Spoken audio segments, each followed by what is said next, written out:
What do you need to do if your buyer's home inspection shows you have structural problems?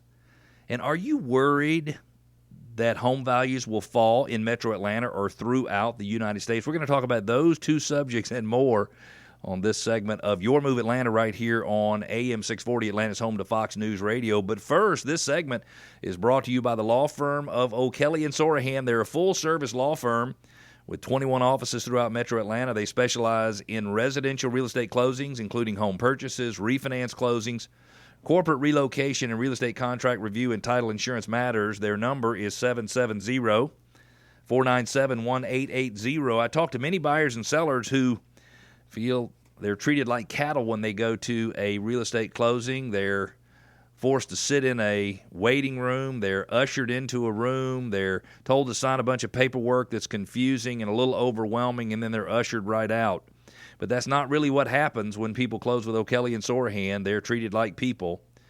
They're treated like human beings. Somebody is concerned with you as the buyer or the seller understanding exactly what's going on so that you don't have to be worried and you can make all the right decisions on whether or not you're signing the right paperwork or the wrong paperwork. And I know it sounds crazy because sometimes we just sit down and sign, and we don't even know what we're signing. But the reality is that you want to, when you're making your biggest investments, you want to be able to understand exactly what's going on so that you don't do anything or commit to anything that gets you in any trouble.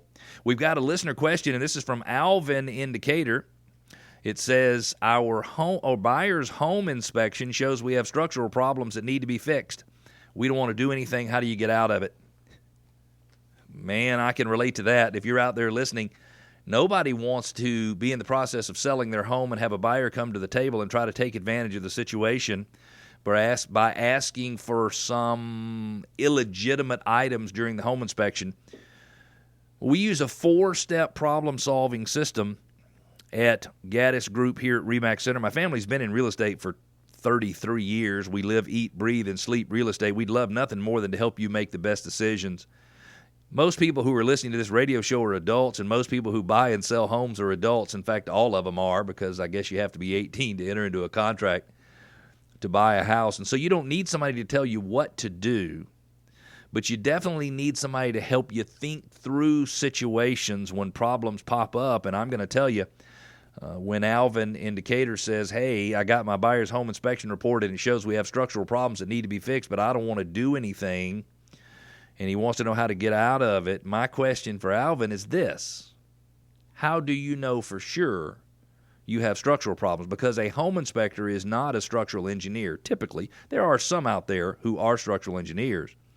But really the only person out there, in my opinion, who's qualified to tell you whether or not you have structural issues with a home is a structural engineer. And this reminds me of a story of a family. It was a son, a mother, and his wife, and the husband and wife's son who lived in Decatur, wanted to sell a house. The buyer inspected the home. They came back with 3 issues. Number one, this house was about 70 years old. They had added on a second floor and added on the back of the house. And on one of the exterior walls, the siding was kind of wavy, almost like it wasn't connected to the home. And then on the main floor and the second floor, there was some settling of the floors around the stairs. And so the buyer's inspector said there were structural issues with the house. And so the seller's first inclination, they were my clients, they wanted to panic. Now, there was 2 other issues. The second issue was water was getting into the crawl space, and they didn't want any water to get into the crawl space. And the third issue was that the home had cast iron piping, the black piping like you'd see in homes in the 1930s, 40s. I think they used it all the way through, believe it or not, the 70s or 80s. I don't know if they did it in Metro Atlanta, but they did throughout the country. And the cast iron pipe was rusting, and the buyer wanted it to all be replaced. So they wanted structural engineer, they wanted the floors to be fixed. They wanted the moisture coming into the crawl space to be handled, and they wanted, listen to this now, $7,000 to replace the cast iron pipe from the home all the way through the street, all the way to the street, the sewer pipe. And so what I said to the sellers is, let's don't assume we have problems. Let's learn more about whether or not we do. So the odds are that those are types of items that other buyers would come through and ask for. So I said, let's hire some experts to understand what's going on. So first, let's hire somebody to come out and inspect and scope the sewer line. And so they paid a whopping $400 to have somebody come out with a camera. And it turned out that a lot of the piping in the crawl space was PVC, plastic. Some of it was cast iron. And as soon as the cast iron pipe went down into the ground, it turned into concrete pipe, which, as I understand it, is way better than cast iron. And they scoped it about 15 or 20 or 30 feet from the house past the first big tree. And the sewer lines were clean as a whistle. And even though they're 70 years old, the plumber said there's absolutely no need to replace them at this time. And by the way, even if you needed to, the cost would not be $7,000, it would be $4,400. Cost was $400, and I think you would agree that that problem went away when we gave the buyer the scoped photos of the sewer line. Now, the next thing was water coming into the crawl space. Turns out that problem could be solved for, don't quote me on this, I think it was $2,400. Divert a little water away from the house, allow a little bit of it to come in, and pump it out with a sump pump. And there was no cost for that estimate. We just got the estimate. And then the third item was the structural issues. Structural engineer came out and said that he thought, and it was a he, that the fact that the siding was not straight and appeared to be bowed was purely cosmetic, and it could be solved by just reattaching the siding to the home, and said that other than just normal settling, that the house appeared to be in great structural shape.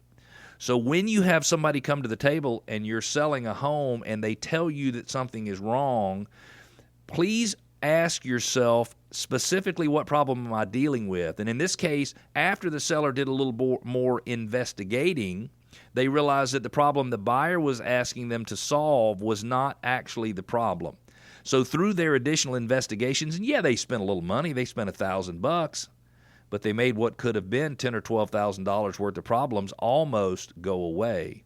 So I think you need to make sure that you have somebody helping you make the decisions correctly so that you can choose between the real option A and the real option B instead of just guessing what option A is, so that you can be confident in whatever decisions you make, because you might, if you don't sell the house to the current buyer, you might have to deal with the same problem selling it to another buyer.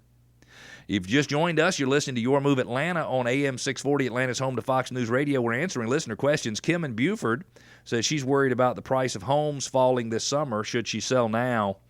And all I can tell you is, Kim, please don't just assume the price of your home is going to fall this summer. There is not as much inventory available on the market for people to buy as there are buyers out there. So, Kim, I'm just going to assume that you would sell the average priced home, which would be $280,000, $300,000. And in Buford, I will tell you, there are more buyers who want to buy $300,000 homes in Buford than there are sellers who have homes to sell. And when that's the case, property values do not fall. What's interesting is in a lot of areas, property values have continued to rise even during the coronavirus scare. And the reason that property values have continued to rise is simply supply and demand. There's not as many homes being listed as buyers wanted to buy. So buyers were still out there looking, but sellers were a little nervous to put their home on the market. And so it actually, because there was less inventory than buyers wanted, it actually served to keep prices headed in the right direction.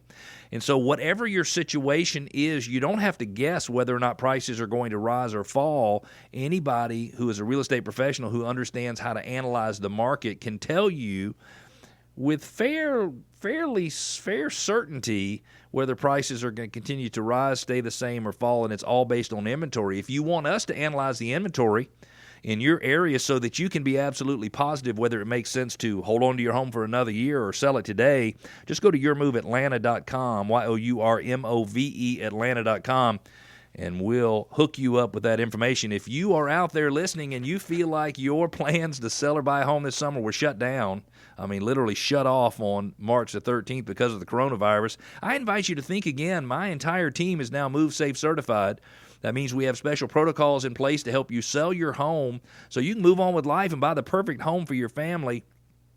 And we do this all while keeping everyone safe. To learn more, just go to yourmoveatlanta.com, yourmoveatlanta.com, and download our free information on how to how to sell your home during the coronavirus crisis. Stick with us, Atlanta. We're going to take a break, but we'll be back.